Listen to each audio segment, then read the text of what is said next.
Well, we had a great start to the sports season. Yeah, we are off and running, everybody. So sports are going. Last week, the cheer team had their youth cheer camp, which was packed. It was awesome. It was so great to see all those individuals out there. And that we had all of our coaches together last week for a huge coaching PD from the district. Almost 60 coaches together, talking about behavior and rules and scheduling and fundraising. So it was really great to have our whole staff together. And then next week, here we go. We're starting. Fall sports are getting after it. The girls' soccer on Thursday will have a jamboree for their varsity program. They'll head just down the road to Gresham, and they'll play mini games against Gresham and St. Helens in soccer. And then our volleyball programs will also have their jamborees, and they all go to different places. So we'll have our varsity girls will be playing at Canby against everybody in the conference. Our JV2 freshman team will head to Wilsonville, and then our JV girls will head to Milwaukee for games. And then next week, our boys soccer program is going to head over the mountain, and they're going to play 2 games in 3 days against Bend and Redmond. So they'll play Thursday and Friday to start their season, just bang, bang, bang. So they'll have a lot of games.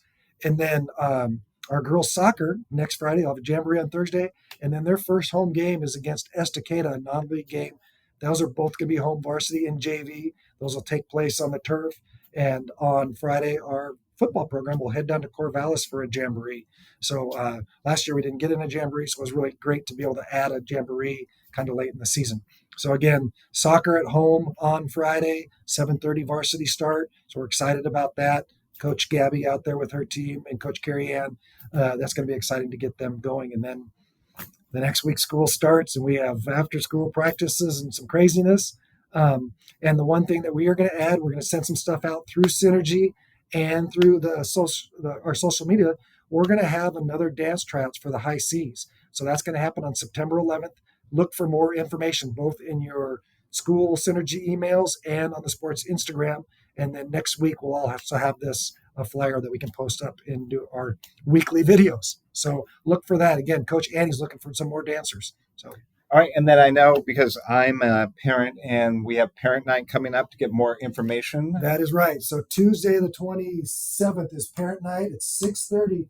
We want as many people as there as possible. Not only are we talking about player and parent expectations, okay, we are going to talk about parent expectations, but we're also going to talk a little bit about the NCAA Eligibility Center. So if you're an athlete that is going to think about playing at the D2 or higher, D2 or D1 levels, we need to start doing those processes now, even for freshmen. So there's a whole process. We'll talk about that. And then each team will break out into their own team meetings where coaches can share information about the season and things like that. The Booster Club will be there.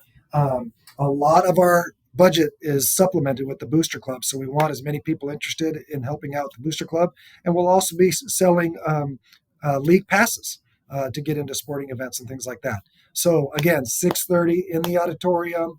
We'll do about a 20-minute introduction and a little talk, and then each team will go into their different areas for all the fall sports. So again, look for that, 6:30, Tuesday the 27th in the auditorium. All right, go Eagles. Go Eagles! Remember, once an Eagle, always an Eagle, because we soar together at Centennial High School.